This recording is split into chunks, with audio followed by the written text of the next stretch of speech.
যারা আজকে কালকে আমাকে কমেন্টে লিখেছেন রং বদলাচ্ছে, গিরগিটি রং বদলু, একবার একটু আমি তাদেরকে জানতে চাই এর আগে কোন রংটা ওরা দেখেছেন, যে কোন রঙের তলায় গিয়ে আমি দাঁড়িয়েছি। এবার যখন তুমি আমার ইন্টারভিউ করতে এসেছিলে তখন আমি তোমাকে বলেছিলাম 26 মাস আমার কাজ নেই। সেই সময় আমি যদি কোনো ছাতার তলায় থাকতাম, কোন রঙের তলায় থাকতাম, তাহলে হয়তো 26 মাস বসে থাকতাম না।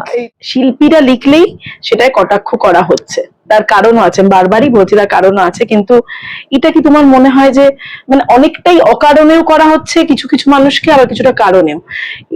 এই দায়টা কি শিল্পীদেরই, তোমার কি মনে হয়? 100% শিল্পীদের দায়।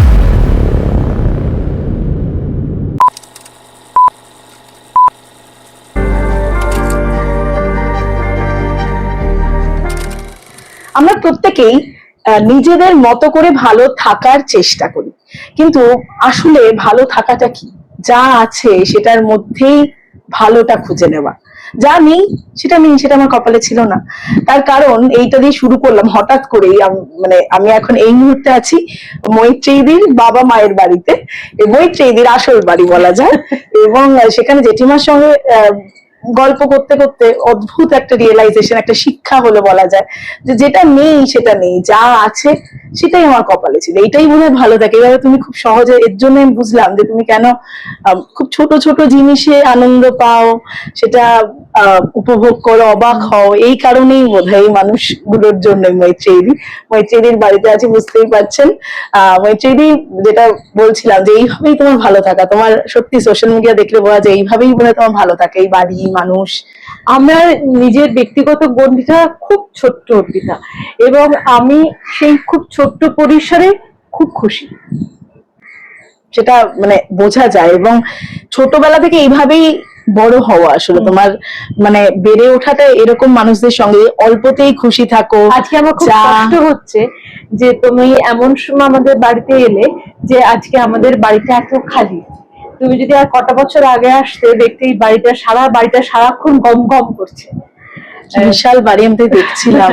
তো সেই মানে অত মানুষ একসঙ্গে মিলেমিশে থাকা, আর এইটা না আগেকার দিনে একটা খুব বড় জিনিস ছিল। 51 পরিবারে আমরা থাকতাম, তো 51 পরিবারের দরুন আমরা না মানিয়ে নেওয়া, সকলের সঙ্গে একসঙ্গে চলা, কিছুটা ত্যাগ করতে শেখা, এগুলো না সহজাত ভাবে আমাদের ভেতরে এসে যেত, কারণ আমরা 51 সংসারে বড় হয়েছি বলে। সবচেয়ে বড় কথা, শুধু আমাদের বাড়ি নয় জানো তো, আমাদের এই পাড়াটাও অদ্ভুত একটা আত্মীয়তার বন্ধনে সবাই সবার সঙ্গে জুড়ে আছে। মানে কোনো অংশেই আমরা কেউ মনে করি না যে কেউ কারোর থেকে মানসিক ভাবে দূরে। তো এটাও আমাদের কাছে অনেক বড় পাওয়া যে আমরা এইরকম একটা বনেদি পাড়াতে বড় হয়েছি, জন্মেছি, বড় হয়েছি। এটাও আমাদের কাছে অনেক বড় পাওয়া। মানে বাড়ির মধ্যে বাড়ির মানুষের যা দূরত্ব হয়, সেখানে একটা পাড়ায় পাশের বাড়ির মানুষের সঙ্গে এরকম একটা সম্পর্ক এখন সত্যি ভাবা যায় না। গোটা পাড়ার মধ্যে সেটা আছে।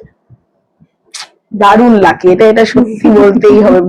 মানে আমার মায়ের সঙ্গে আলাপ করলো, আমরা যতক্ষণ গল্প করলাম, আমার মায়েরা একটা প্রত্যেক দিন পাড়ার মুখে সব মহিলারা একসঙ্গে বসে আড্ডা মারেন, গল্প করেন, চা খান, টুকটাক ওই সেলিব্রেট করেন, মাদার্স ডে কি ফ্রেন্ডশিপ ডে সব সেলিব্রেট করেন, এবং সেটা আমি খুব মজা পাই।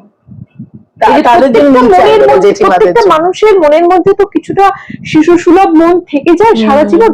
সেই মনটাকে না সারাক্ষণ খুব নারিশ করা উচিত।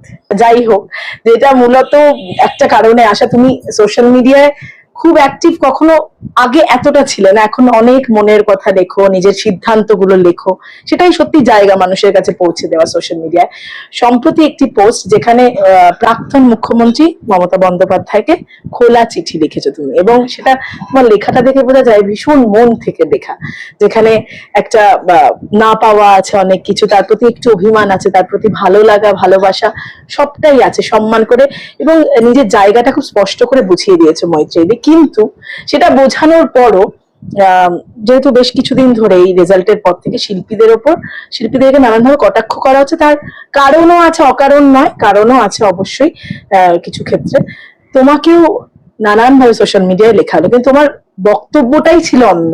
তুমি কিন্তু তবে তো বক্তব্য সেটাই মানে এই যে মানে সোশ্যাল মিডিয়া ভাবে লেখা হচ্ছে, তুমি যেটা লিখলে কি বলবে এটা নিয়ে মৈত্রী, এটা মানে তুমি তো কখনোই তোমাকে দেখিনি খুব কোথাও কিছু যেতে। আমাদের বাড়িতে আমরা ছোটবেলা থেকে কিন্তু আপনারাও হয়তো জানেন না, আমি কিন্তু একদম রাজনৈতিক পরিকাঠামোতে বড় হয়েছি।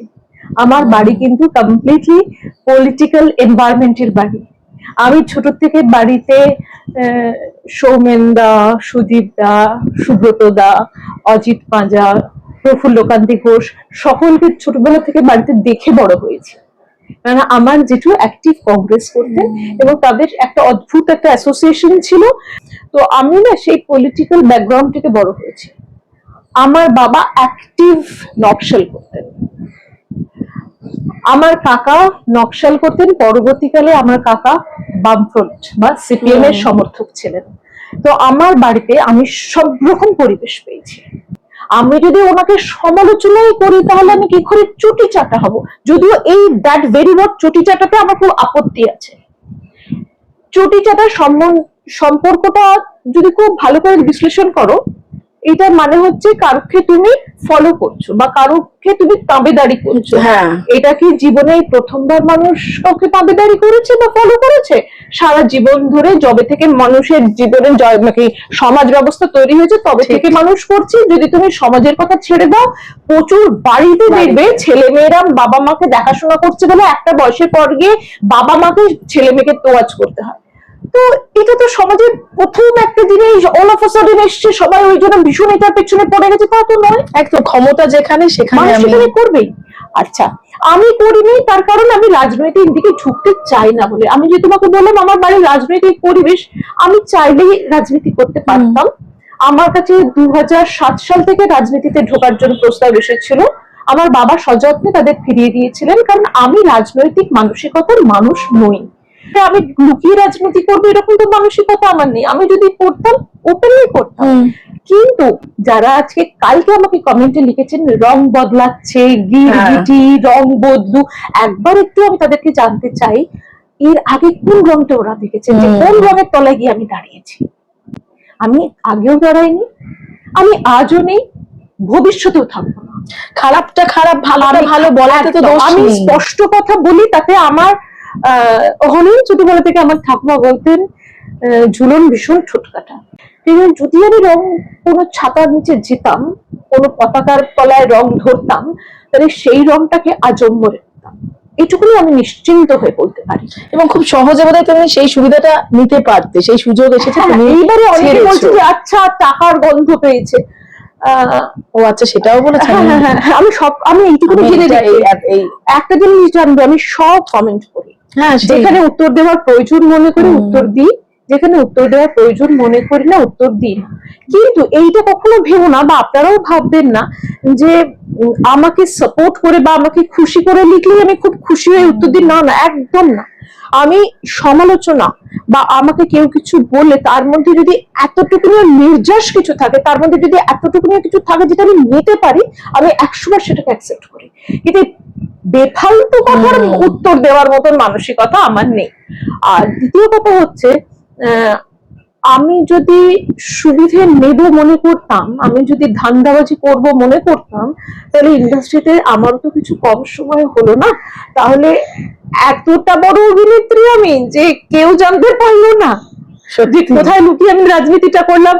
আর আমি এতটা বোকা বলে মনে হয় যে জিনিসটা আমি এত বছর লুকিয়ে রেখে দিলাম, কাউকে জানতে দিলাম না, সেটা আমি কালকে জেনে বুঝে ভুল করে প্রকাশ করতে বলবো? না না না, আমি জেনে বুঝে ছবিতে পোস্ট করেছি। এই ছবিটা আমি আগেও পোস্ট করেছি, এটা আমার পুরোনো ছবি। কালকে মুখ্যমন্ত্রী মমতা বন্দ্যোপাধ্যায় হিসেবে যখন 2011 সালে উনি শপথ নিয়েছিলেন, সেই দিনটা আমি সারা জীবনও ভুলবো না। যারা এখন এখানে বড় বড় কথা বলছেন, এই শব্দটা আমি ইউজ করলে ক্ষমা করে দেবেন, কিন্তু তবু আমি বলছি, যারা এত বড় বড় কথা বলছেন তারা 2011-তে কোথায় ছিলেন, কি মানসিকতায় ছিলেন আমি জানি না, জানতেও চাই না। কিন্তু আমি সাধারণ নাগরিক, সাধারণ পশ্চিমবঙ্গবাসী হিসেবে স্বপ্ন দেখেছিলাম যে এই মানুষটা আসছে, ইনি লড়াই করবেন, আমাদের পশ্চিমবঙ্গের কিছু ভালো হবে, আমাদের পশ্চিমবঙ্গের নতুন স্বপ্ন দেখেছিলাম আমরা। সেটার মধ্যে আমি মনে করি না কোনো অন্যায় করেছি। একদম। 100 বার দেখেছি। স্বপ্ন ছাড়া বাঁচা যায় না, আমরা প্রতিটা দিন স্বপ্ন ঠিক, নিয়ে বাঁচি। এটা এটা আমার কালকের পোস্টের নিরিখে আমি তোমাকে পুরোটা ছবিটা দিয়ে দিলাম। কোনো এবং রাজনৈতিক দলের হয়ে আমি তুমি কথা বলোনি কখনো, সেটাই মানে আমার প্রতিটা এটা কেন? আর সবচেয়ে আমি অত্যন্ত করজোরে আপনাদের বলছি, আমি যখন যে পোস্টটা করি না, খুব মানে খুব চটুল ভাষায় তো পোস্ট করি না, আমি খুব দায়িত্ব নিয়ে বলছি। আমার বাংলা ভাষাটা মধ্যে একটু হয়তো গভীরতা থাকে, একবার না বুঝে দুবার পড়ুন, তিনবার পড়ুন, কিন্তু আগে বুঝুন, মানে বুঝে নিয়ে লিখুন, না বুঝলে লিখবেন না। একদম। তুমি একটা কথা বলো মৈত্রেয়ী, যে এটা সত্যি, এটা আমারও মনে হয়েছে যে এখন কেন বলছেন, অনেকেই যারা লিখছেন তাদের ক্ষেত্রে, বিশেষ করে শিল্পীদের ক্ষেত্রে বলা হচ্ছে, কিন্তু আমার মনে হয় এখন তো প্রত্যেকটা সাধারণ মানুষও বলছেন, এর আগে তো কেউই বলতে পারেননি। লেখাতে এটা লিখে দিয়েছিলাম, হ্যাঁ, তারপরে মানে যারা লিখছেন, বললাম না, মানুষ মন দিয়ে কিছু পড়ার অভ্যেসটাই চলে গেছে। মানে এই ভোটের রেজাল্টটা বদলে গেলে আমার মনে হয় একটা এখন কথা বলতে পারছেন না। তুমি একটা কথা বলো, যে এখনকার দিনে কটা মানুষকে মন দিয়ে বই পড়তে দেখো? মানুষের না মন দিয়ে পড়ার অভ্যেসটা চলে গেছে। কালকে লেখাতে কিন্তু এটা লেখা ছিল যে মাননীয় আপনি আমাদের বলার ক্ষমতা কেড়ে নিয়েছিলেন, আমাদের বলার ক্ষমতা ছিল না। কালকে তো ভীষণ মজা লেগেছে, একজন লিখেছেন না আপনি তো বনগাঁর মেয়ে, বনগাঁর অঞ্চলের খবর জানেন। বনগাঁ, আমি এটাও মজা পেয়েছি যে আমি বনগাঁতে থাকি, যে এখন আমি বনগাঁতে কলকাতা 3 সেই বনগাঁর অ্যাড্রেস। এইটাও দেখি। হ্যাঁ, এবং আমি মজা পাই, আমার নিজেকে না রহস্যের মধ্যে রেখে দিতে আমি খুব মজা পাই। আপনারা যা খুশি বললে আমি খুব মজা পাই, মানে এইটুকুনি বোঝো অর্পিতা, এতগুলো মানুষ আমাকে নিয়ে ভাবছেন, তো সময় তো এতগুলো নিয়ে মানুষ আমাকে নিয়ে সময় দিচ্ছেন। একদম। আমি ভেবেছিলাম তোমাকে আজকে একটা ছবি দেখাবো, আমার ব্যক্তিগত জীবনের পরিসরটা যদি এইটুকুনি একদম মিষ্টি হালকা নীল রঙের হয়, ব্যক্তিগত একদম কোর লাইফ যেটা, তার পাশে বেশ কিছু জায়গা জুড়ে তার থেকে আরো একটু হালকা নীল, যেটা আমার আরেকটু কাছের, তার পাশটা, তারপরে যে গন্ডিটা, সেটা না ফেড। আমার মনে হয় এটা যথেষ্ট বোঝার জন্য। আমার তো মনে হয় না আমি কোনো অন্যায় কথা বলেছি। একদম একদম মৈত্রী, একদমই। আমি এটাই বলছিলাম যে আমার মনে হয় যারাই আমরা লিখছি বা বলছি, অনেক কথা বলতে পারছি, এটা যদি রেজাল্টটা উল্টো হতো আমরা বলতে পারতাম না। এটা সবার একটা কথা বলছি, অভয়ের সময় আমি শুনেছি প্রচুর শিল্পীদের কাজে প্রভাব পড়েছে, তাদের কাজ পেতে অসুবিধা হয়েছে, অনেক কিছু হয়েছে, কেননা তারা অভয়া নিয়ে প্রতিবাদ আন্দোলনে থেকেছে। সেই প্রসঙ্গে আমি বলি, প্রতিবাদ আন্দোলনে কিন্তু সক্রিয়ভাবে আমিও থেকেছি। পার্থক্যটা হচ্ছে আমি নিজেকে লাইমলাইটে আনতে কোনোদিনও পছন্দ করি না। আমি বাড়িতে কি রান্না করছি সেটা আমি দেখাতে পছন্দ করি না। আমি আজকে কি কিনে আনছি সেটা আমি জানাতে পছন্দ করি না। আমার বরের সঙ্গে আমার ঝগড়া হলো না, খুব ভালোবাসা হলো, সেটা আমি পাবলিকলি জানাতে পছন্দ করি না। ঠিক তেমনি আমার যেটা অপছন্দ হয়েছে সেটাতে আমি প্রতিবাদ করবো, সেটা প্রেস মিডিয়া ডেকে নয়।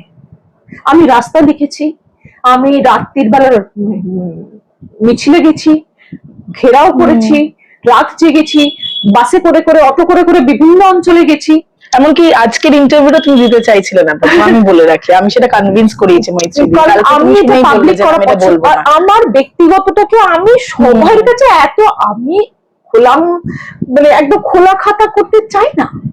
আমি সেই সময় কিন্তু লাইভ করে প্রতিবাদ করেছি যে অভয়াকে ঘটনা নিয়ে আমিও প্রতিবাদ করছি, কিন্তু একজন মুখ্যমন্ত্রী তার চেয়ারকে সম্মান করুন। আমি তখনও বলেছি অর্পিতা, আমি কালকেও এটা বলেছি, চেয়ারকে সম্মান করুন। সত্যি আমার কিন্তু আমি মানে আমার মনে হয় আমরা যখন বড় হয়েছি, আমাদের বড় হওয়ার সময় না অনেক কিছু ভ্যালুস শেখানো হতো, অনেক কিছু জিনিস শিখে আমরা বড় হয়েছি। আমি গর্ববোধ করি যে আমার অসীম সৌভাগ্য, আমার মায়ের জন্য আমি রামকৃষ্ণ মিশনে পড়েছি, এবং আজকে আমি যেটুকুনি শির দ্বারা সোজা করে দাঁড়াতে শিখেছি, স্পষ্ট কথা বলতে শিখেছি, সেটা আমার মায়ের জন্য এবং আমার স্কুলের জন্য। একদম। কিন্তু মৈত্রীদি শেষ করব, তুমি খাওনি, জেঠিমা বোধহয় খান, বসে আছেন। হ্যাঁ, আমারও আজকে এখানে নেমন্তন্ন। হ্যাঁ, এইবার যেটা একটাই কথা যেটা মানে মনে হচ্ছিল যে এই যে ধরো সকলেই তো লিখছেন, এখন সকলেই মনের ক্ষোভটা প্রকাশ করছেন খুব স্বাভাবিকভাবেই, কিন্তু শিল্পীরা লিখলেই সেটাই কটাক্ষ করা হচ্ছে। তার কারণও আছে, আমি বারবারই বলছি তার কারণও আছে, কিন্তু এটা কি তোমার মনে হয় যে মানে অনেকটাই অকারণেও করা হচ্ছে কিছু কিছু মানুষকে, আবার কিছুটা কারণেও? এই দায়টা কি শিল্পীদেরই, তোমার কি মনে হয়? 100%, 100% শিল্পীদের দায়। এবং আমি যখন শিল্পী ফ্রেটার্নিটির একটা ক্ষুদ্রাতি ক্ষুদ্র অংশ, সেই দায়টা আমাকেও নিতে হবে, যার জন্য কালকে আমি কোনো প্রতিবাদ করিনি। আমি এখন যেটা বলবো, দায়ভারটা তো খানিকটা আমারও বটে, কিন্তু যে কথাগুলো আমি যদি বলি তা আমার উল্টো দিকে কিন্তু আমার সিনিয়ররাও আছে, আমার পরবর্তী প্রজন্মও আছেন। তো আমি সকলের কাছে ক্ষমা চেয়ে নিয়ে আমি শুধু আমার দৃষ্টিভঙ্গিটা বলছি। এবং সেটা হলো, 1 নম্বর, যবে থেকে সোশ্যাল মিডিয়া এসেছে না অর্পিতা, মানুষজন তার ব্যক্তি জীবনটাকে এত খোলাখুলি মানুষের সামনে এনে দিয়েছেন, যাতে মানুষটা অতিরিক্ত পেতে পেতে সম্মান করতে ভুলে গেছে। প্রত্যেকটা জিনিসের মধ্যে একটা বোধহয় বর্ডার লাইন থাকাটা খুব দরকার। কোনো কিছু অতিরিক্ত ভালো নয়। এত অতিরিক্ত আমাদের ইন্ডাস্ট্রির বেশ কিছু মানুষ তাদের এত মানে খোলা খাতার মতন মানুষের কাছে এনে দিয়েছেন, এবং মানুষ মানে তাদের এত ইজি অ্যাভেলেবল মনে করে নিয়েছেন যে যা খুশি তাই বলা যায়। সেই, এবং সেটার জন্য সেই শিল্পীদের খানিকটা তো দায়িত্ব আছে, যে কারণ তারা সেই সুযোগটা তাদের দিয়েছেন যে মানুষ যা খুশি তাই তাদের বলেছেন, দিনের পর দিন, বছরের পর বছর তাদের যা খুশি বলেছেন, এবং তারা নির্বিকারে সেগুলোকে উপেক্ষা করে আবারও একই কাজ করে গেছেন। ফলত যেটা হয়েছে, মানুষের না বলতে বলতে গণ্ডিটা বাড়াতে বাড়াতে সবাইকে এখন বলতে শুরু করে দিয়েছে। ওই জায়গাটা সবাইকেই শিল্পী মানেই প্রত্যেকে এক জায়গায় এনেছেন। এই প্রশ্নটা কিন্তু দর্শকের মনে, জনতার মনে তৈরি হয়েছে বলেই কিন্তু মানুষের সেই শিল্পীদের সম্মান চলে গেছে। সেই সম্মানটা চলে গেছে বলেই শিল্পীদের সকলেই অপমান করছে। তো আমাদের সেইগুলো তো সহ্য করতেই হবে, যতদিন না শিল্পীরা আবার নিজেদেরকে সেই জায়গায় ফিরিয়ে নিচ্ছেন ততদিন তো সহ্য করতেই হবে। সহ্য করছি, কিন্তু একটা প্রশ্ন আমার আপনাদের কাছে আছে। হাতের 5টা আঙুল তো সমান নয়, প্রত্যেকটা মানুষ আলাদা, প্রত্যেকটা মানুষের বেড়ে ওঠা ভাবনা চিন্তা, শিক্ষা দীক্ষা, চিন্তা শক্তি সব আলাদা। তাহলে আপনার ভাবনার সঙ্গে আমার ভাবনা না মিললেই আপনি আমাকে অ্যাটাক করবেন, এইটা কেন? মানসিকতা আলাদা হওয়া হবেই, একদম, কিন্তু কাউকে অসম্মান করাটা বাঞ্ছনীয় নয়। এইটা আমি করতে পারবো না। ভবিষ্যতেও আমি আবারও পোস্ট করব, আবারও সমালোচনা করে পোস্ট করব। কোনো পোস্টে বিজেপিকে প্রাধান্য দেব, কোনো পোস্টে তৃণমূলকে প্রাধান্য দেব, কোনো পোস্টে বামফ্রন্টকে প্রাধান্য দেব, কিন্তু এখন আমি দেব।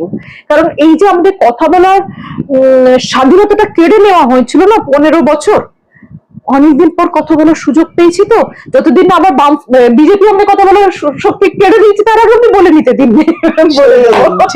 ততদিন অব্দি সবাই বলবে, একদম বলবো, সবাই বলতে দেওয়া হোক। আবার যতদিন না আমাদের কথা বলার শক্তি কেড়ে নেওয়া হচ্ছে ততদিন কিন্তু আমরা বলবো, 100 বার বলবো। আর জনগণ যদি গঠনমূলক কিছু সমালোচনা করে, সেটাকে সরকার এবং বিরোধীর দুজনেরই কিন্তু সেই মন্তব্যগুলোকে শোনা উচিত। ঠিক। অনেকে কালকে আমাকে বলেছেন যেটুকুনি শ্রদ্ধা ছিল শিল্পী হিসেবে চলে গেল।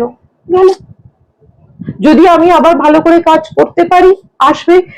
আপনাদের শ্রদ্ধা, আপনাদের ভালোবাসা কি এই এত ঠুনকো কিরকম জানো?